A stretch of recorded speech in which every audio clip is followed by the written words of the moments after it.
और आज के बिहार के जो परिणाम आए हैं उसके बाद बीजेपी के वरिष्ठ नेताओं में से एक केंद्रीय मंत्री रविशंकर प्रसाद जी हमारे साथ हैं।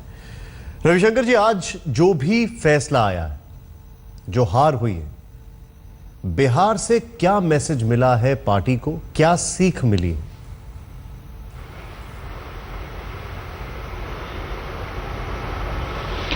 देखिए, पहली बात तो मैं आपको एक बात कहना चाहता हूं कि आज जो बहुत प्रभावी विजय हुई है उसके लिए मैं लालू जी और नीतीश जी को बधाई देता हूं। मेरी शुभकामनाएं हैं। मैंने नीतीश जी से स्वयं फोन पे बात किया है, अपनी बधाई दी है, प्रधानमंत्री जी ने दिया है।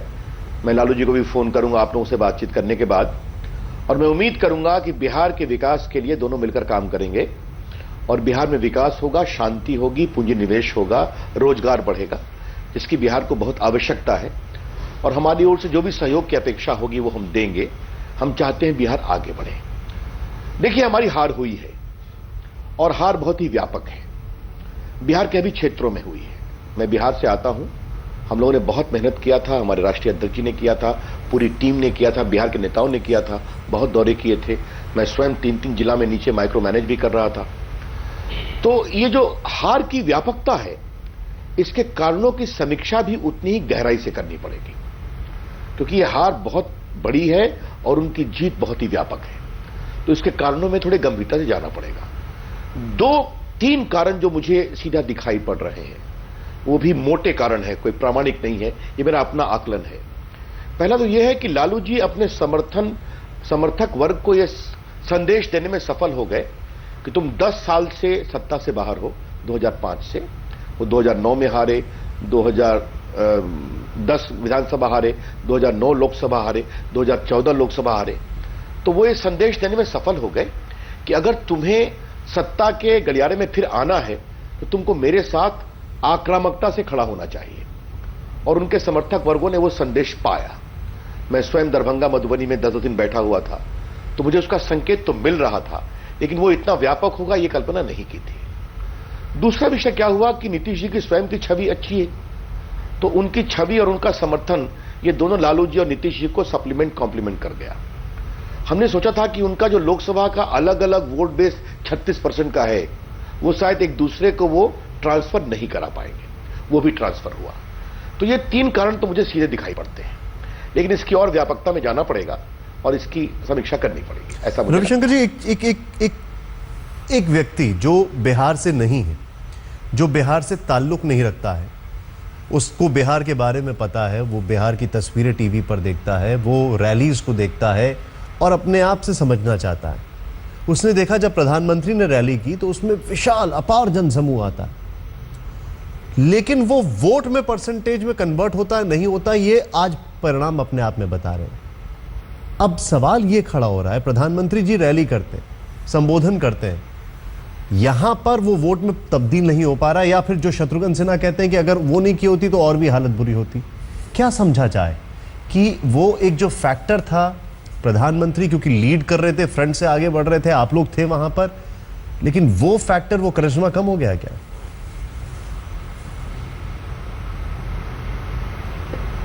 देखिए, पर एक बात समझने की कोशिश करिए।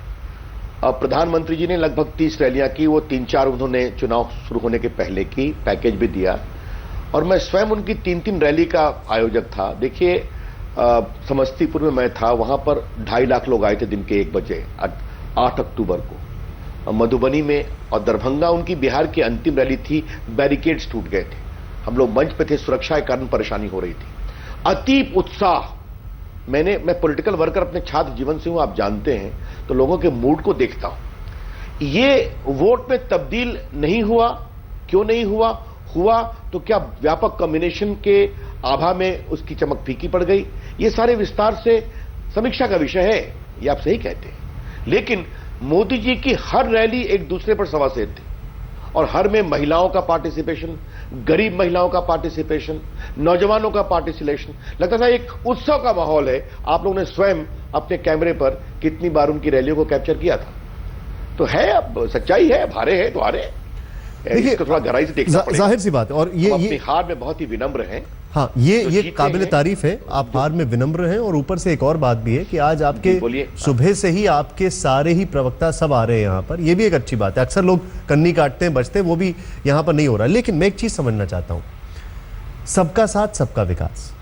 शत्रुघ्न सिन्हा बड़ी जबरदस्त चुनाव के दरमियान, चुनाव से पहले, चुनाव के परिणामों के बाद जमकर निंदा कर रहे हैं। आर.के. सिंह ने कई सवाल खड़े किए, यशवंत सिन्हा नाराज हैं, मार्गदर्शक जो आपके नेता हैं वो एकदम साइड में हैं, उनका अभी तक आपकी एक भी बैठक नहीं हुई मार्गदर्शक मंडल की। क्या सबका साथ सबका विकास जो है वो अपनों के साथ ही नहीं हो पा रहा है? क्या ये समझा जाए?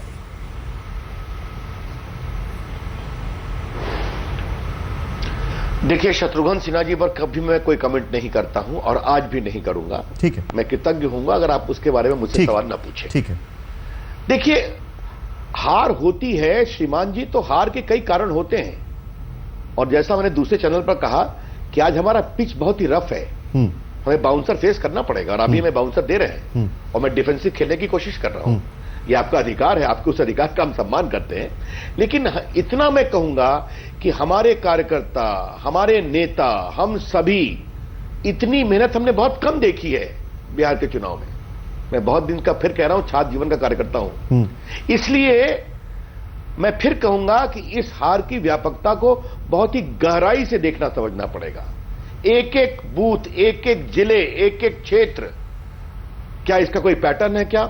अब जैसे आप लोग कहते हैं, मोहन भागवत की बात आपसे कई लोग सुबह उठा रहे होंगे, उनका तो ये विषय फर्स्ट फेज के बाद बना, तो फर्स्ट फेज में हम क्यों हार गए? हालांकि ऐसी कोई बात नहीं थी, ये कोई इशू नहीं था, पीएम ने सफाई कर दिया था, स्वयं संघ ने सफाई कर दिया था, लेकिन फर्स्ट फेज के बाद ये इशू बना। हम फर्स्ट फेज में क्यों हार गए भागलपुर बांका, मुझे बताइए आप। तो इसीलिए थोड़ी बहुत क्षणिक टिप्पणी, इन्होंने ये कहा, उन्होंने वो कहा, इसको लेने के बजाय इस जीत की व्यापकता और इस हार की गहराई, इसको थोड़ा और गंभीरता से देखने की जरूरत है। मैंने अपनी एडहॉक टिप्पणी मोटे रूप से, जो आरंभिक रूप से कहा, आपको मैंने बताया है। एब्सोल्यूट। अब एक और चीज, अगर आपने अभी पैटर्न्स का जिक्र किया, लोकसभा में आपकी बहुत शानदार अप्रत्याशित जीत हुई, उसके बाद आपने महाराष्ट्र जीता, आपने हरियाणा जीता, आपने जम्मू कश्मीर जीता, लेकिन अब एक पैटर्न इमर्ज कर रहा है, और यह पैटर्न है कि दिल्ली में बहुत बुरी हार, वन साइडेड विक्ट्री आम आदमी पार्टी की, बिहार में बहुत बुरी हार, ऑलमोस्ट वन साइडेड विक्ट्री महागठबंधन की। ये जो पैटर्न आ रहा है, आपने कहा कि हमें व्यापकता को से सीखना पड़ेगा, व्यापकता से समझना पड़ेगा। दिल्ली की हार से जो सीखा, अलग अलग स्टेट से अलग अलग चुनाव है, हर एक में अलग स्ट्रैटेजी होती है, लेकिन क्या ये पैटर्न नहीं है कि वो जो एक विक्ट्री लैप था वो खत्म होता दिखता जा रहा है, वो उससे इंजन से स्टीम आउट होता जा रहा है, और जो भी डिफीट हो रही है वो एकदम वन साइडेड स्वीपिंग हो रही है?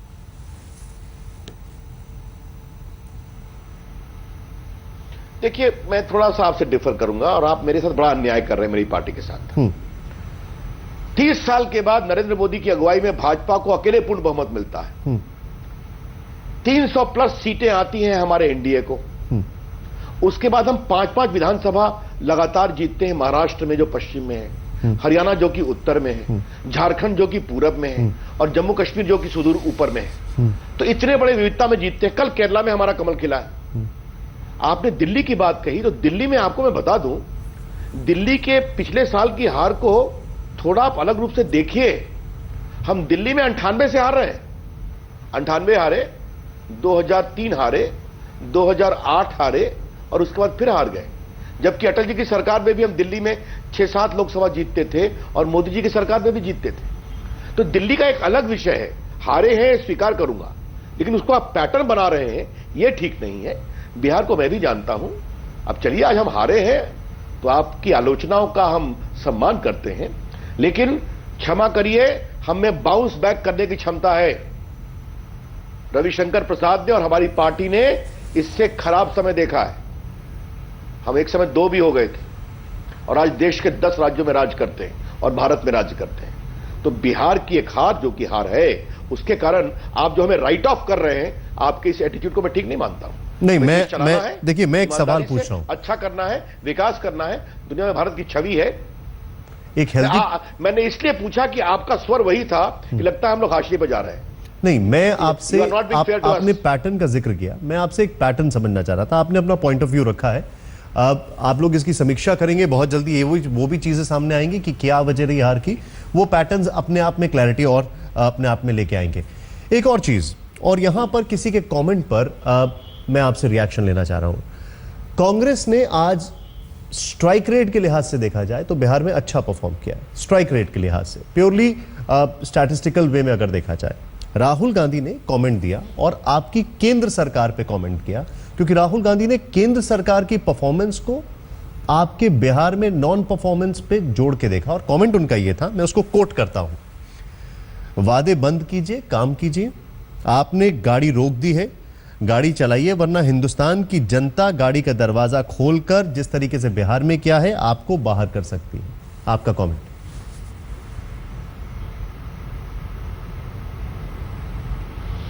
देखिए, मैं एक ही बात कहूंगा, भारत के लोकतंत्र की एक परंपरा जो राहुल गांधी भूल रहे हैं कि जीत में विनम्र होना चाहिए। मैं हार में विनम्र हूं, हमारी पार्टी विनम्र है। राहुल गांधी अगर जीत में विनम्र नहीं है तो उनको मेरी शुभकामनाएं। एक बात मैं अवश्य कहूंगा, उनकी पार्टी का कोई वोट बेस नहीं है। लालू नीतीश की कृपा से उनको सीटें मिली, लालू नीतीश की कृपा से वो जीते हैं। तो जीते हैं तो उस जीत को विनम्रता से स्वीकार करें। देश की जनता ने देश को चलाने की गाड़ी हमें दी है, हम अच्छा चलाएंगे, अच्छा काम करेंगे। राहुल गांधी जी, कृपया कर अपने 2014 के पहले के दिनों को भी याद करें। क्या एक परसेप्शन ये नहीं आता है कि इस गठबंधन के साथ अगर कांग्रेस है तो हमें कांग्रेस भी कबूल है, लेकिन हम बीजेपी को नहीं वोट देंगे? क्या ये एक मैसेज नहीं दिखाई देता है आपको इस सबके बीच में? और अगर नहीं दिखाई देता है तो आपको क्या लगता है?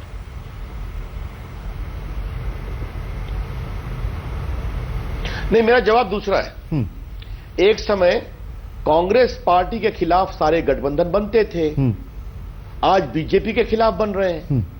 तो हम मतलब देश के हम नंबर 1 पार्टी है तभी तो बन रहे हैं कि कांग्रेस पार्टी को आज सबसे जूनियर मोस्ट पार्टनर बनना पड़ रहा है।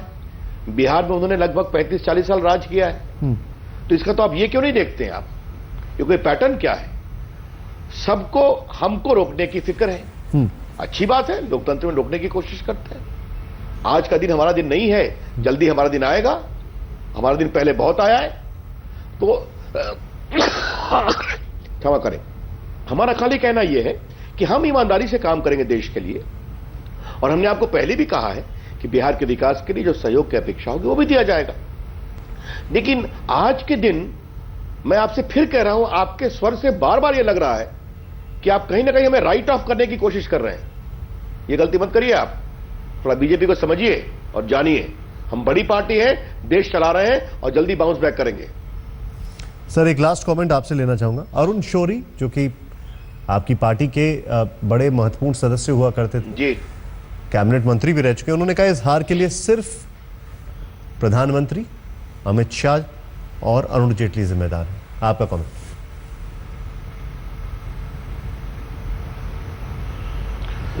देखिए, अरुण शौरी जी पहले भी बोले हैं, हम लोगों ने कोई कमेंट नहीं किया, वो पार्टी में नहीं है। आज के दिन में कोई कमेंट करना नहीं चाहूंगा, ये उनकी कोई नई बात नहीं है, पहले भी बोले वो। धन्यवाद, बहुत बहुत धन्यवाद। बहुत बहुत शुक्रिया रविशंकर जी हमसे बातचीत करने के लिए।